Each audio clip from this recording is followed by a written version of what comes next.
Welcome, Survivor. We're back here in 7 Days to Die, and you might be wondering, what the hell is this? Sharks? Grace? And Grace with a motion sensor?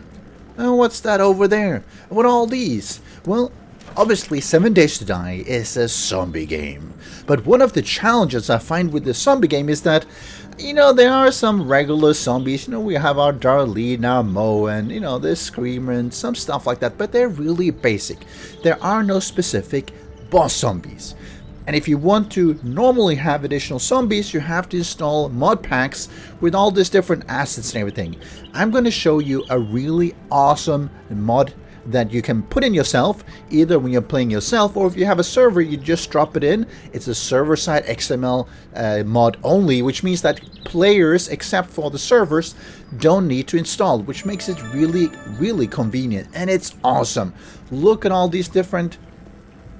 Well, I'm not going to say only zombies, there are a bunch of... come on, look at this. This one is really cool, flying with a scarecrow on top, and we have, they're just awesome. So basically, it's a zombie mod, and they're pretty much all boss zombies as well. If you look at the hit points here, you'll see there are far more than just the regular zombies, and there are some that are, well, I'll show you a little bit about them later on. 12,000 hit points. 15,000 hit points. The Juggernaut is just one of those that you don't want to meet when you're out and about. So I'm going to show a little bit more about the different zombie types here. Look at this nice little... Well, you probably haven't seen the junk drone, the flying one, but here you have. They have actually taken that and put it into the game. Unfortunately, it's going to try and kill you.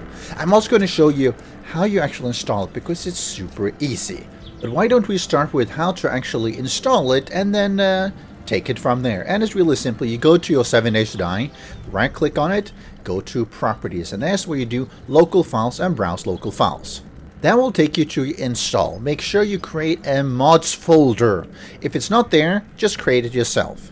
Then you go to 7daystodiemods.com and you go to the Snufkin custom server side Zombies Plus. I'm going to leave a link in the description, so you should have an easy way to access it. And you'll be able to read through this. Actually, an extra 29 entities, Snufkin and Snufkin Plus, that have been put into one mod. And there are some basic ones. If you played with Snufkin, the basic Snufkin ones, all these ones are already there. And they've added on a bunch of more challenging ones that are also really fun as well.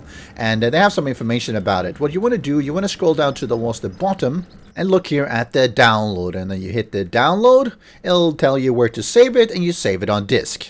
So once you've downloaded it, you now have two folders open. You have the mods folder here that you go into, and of course I've already installed it here, so that's why it's there. You also have the folder with the zip file itself, and this is a zip file that you should be able to tell here, zip file. Now I have installed, and I usually recommend doing this, install something like 7-zip. You can often actually just right click and do an extract here. In some cases like these ones, it actually will complain that the file name, so the path is too long and stuff like that, which causes some problems because they have really long path names. If you have that issue, try to download 7-zip or similar. WinRAR or something could work as well, to basically just go into it. What you're looking for, and I'm going to go up here, you're looking for this folder. So I am going to basically extract this one over here. That leaves me this mod. So if I go into it once, you'll see it has the config folder and all this information. This is what you want to have it. Often when you unzip things, you end up with multiple layered of these folders, which is part of the problem with this one, because it's got really long file names and long folder names. Well, you want to have it like this, so that when you move it over, you copy it over to your mods folder, it will look like this. You have the main folder here, you go in, you have all this.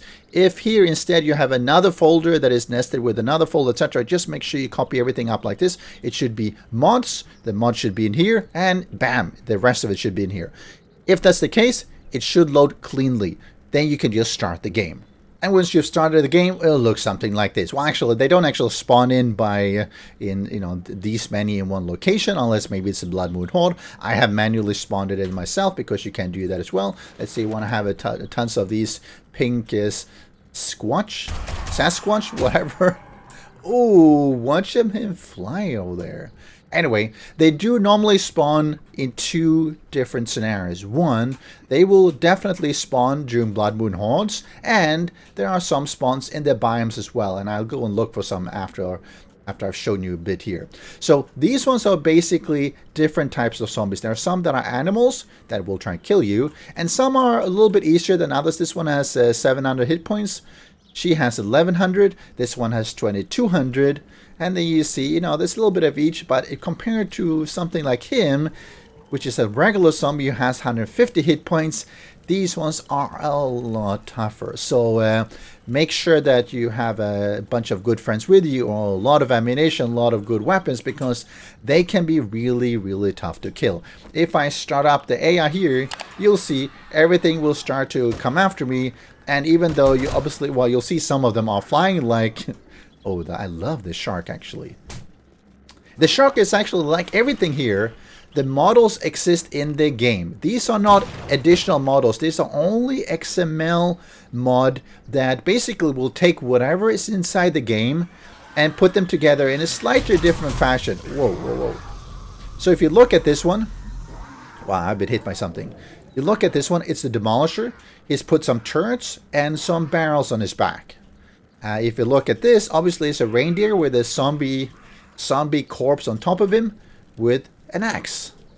This one, again, same thing, is some armor and some pickaxe. And the same goes for all of them. They're basically models that are in the game already that have been, enlarged, changed, added on different things. Like this one has an auger for an arm. And that's what makes it cool.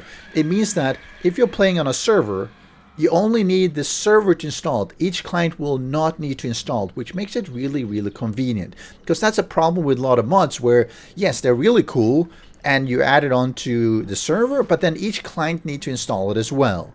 And that makes it really inconvenient if you have a lot of players, because everyone have to understand, have to go and download it before it'll work properly. But if you start off here, you see a little bit about it. You saw that Flamer, the Scorcher.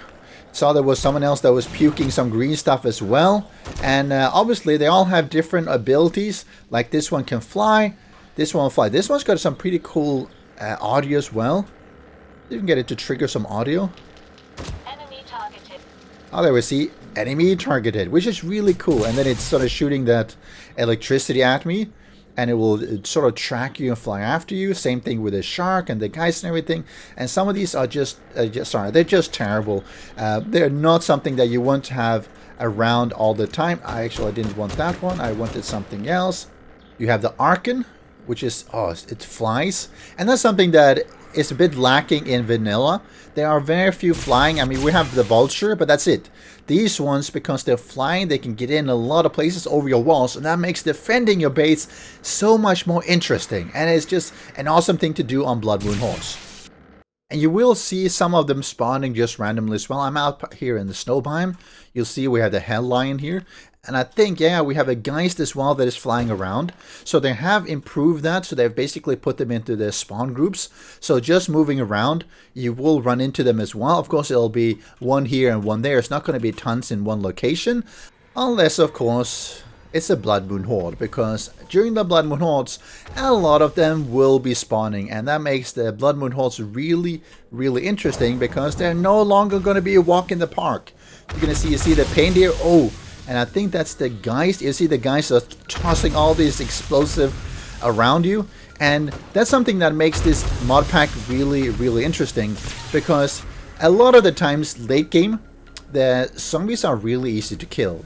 But once you get into something like this, where they have thousands of hit points, and they have different special effects and special abilities, they get a lot harder to destroy. They will go through your base walls, they'll go over your base walls, and make it so much more of a challenge to not only survive, but to beat the zombie hordes back. And you'll see here, I mean, I'm just getting swarmed by a lot of them. And just a quick look, you'll see a lot of different types. There will be regular zombies as well. It's not just going to be the new ones, but it's going to be... Oh, that Banshee is so annoying.